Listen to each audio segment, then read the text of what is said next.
আল্লাহ রাব্বুল আলামিন বলেছেন হাদিসে কুদসি যে আল্লাহ পাক যেগুলো ফরজ করেছেন, ওয়াজিব করেছেন, এগুলো যখন একজন বান্দা নিয়মিত করতে থাকে এবং এর সাথেও নফল কাজ করতে থাকে, আল্লাহ পাক সেই বান্দাকে ভালোবেসে ফেলেন।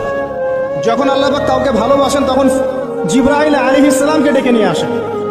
ডেকে নিয়ে এসে বলেন যে পৃথিবীতে অমুকের পুত্র অমুক, তাকে আমি ভালোবাসি, হে জিবরাইল তুমিও তাকে ভালোবাসো। এরপর জিবরাইল আলাইহিস সালাম তাকে ভালোবাসতে থাকেন এবং অন্যান্য মালায়েকাদেরকে ডেকে জিবরাইল আলাইহিস সালাম বলেন, আল্লাহ অমুককে ভালোবাসেন, আমিও তাকে ভালোবাসি, তোমরা সবাই তাকে ভালোবাসো। এরপর সমস্ত ফেরেশতারা তাকে ভালোবাসতে শুরু করে। এরপর ফেরেশতা মণ্ডলী পৃথিবীতে আসেন, এসে দুনিয়াবাসীকে উদ্দেশ্য করে বলেন যে অমুকের পুত্র অমুককে আল্লাহ ভালোবাসেন, জিবরাইল ভালোবাসে, আমরা ভালোবাসি, তোমরা সবাই তাকে ভালোবাসো। এরপর দুনিয়ার মানুষদের কাছে তার মর্যাদা বাড়িয়ে দেওয়া হয়, তার দিকে মানুষের মনকে ঘুরিয়ে দেওয়া হয় এবং তার প্রতি মানুষের ভালোবাসা সৃষ্টি করে দেওয়া হয়।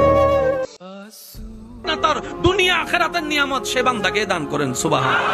যে হা হুতাশ বেশি করে তার কাছে হারানোর সম্ভাবনা বেশি, যে শুকরিয়া বেশি করে, ধৈর্য ধরে অপেক্ষা বেশি করে, নিয়ামত তার কাছে আসবেই বেশি। এটাই চিরন্তন বাস্তব সত্য।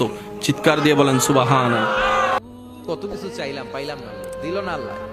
বলে না আপনার সব দোয়া কবুল, আপনি যত দোয়া করছেন সব কবুল। কারণ আল্লাহর কাছে কিছু চাইলে আল্লাহ ফিরায় দিতে জানে না, আল্লাহ জানেই না কেমনে ফিরায় দিতে হয়। সুবহানাল্লাহ কোন